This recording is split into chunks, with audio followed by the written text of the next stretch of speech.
தவிக தலைவர் விஜய் தனித்து இயங்காமல் பாஜகவுடன் இணக்கமாக இருப்பதாக விசிக தலைவர் திருமாவளவன் சந்தேகம் தெரிவித்துள்ளார். ஆவடியில் பேட்டி அளித்த அவர் பாஜகவுடன் விஜய் காட்டும் நெருக்கம் பயன் தராது என்றார்.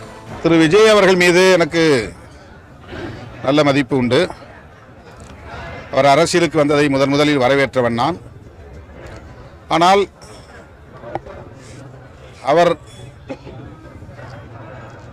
தனித்துவமாக இயங்க வேண்டும் என்பது என்னுடைய அவா. இப்போது நடக்கிற நிகழ்வுகளை எல்லாம் பார்க்கிற போது அவ்வாறு அவர் இயங்கவில்லையோ என்கிற ஒரு சந்தேகத்தை எழுப்புகிறது. எனக்கு மட்டுமல்ல, பொது மக்களிடையேயும் இந்த சந்தேகத்தை எழுப்புகிறது. நல்லது கெட்டதை அவர்தான் தீர்மானிக்க வேண்டும்.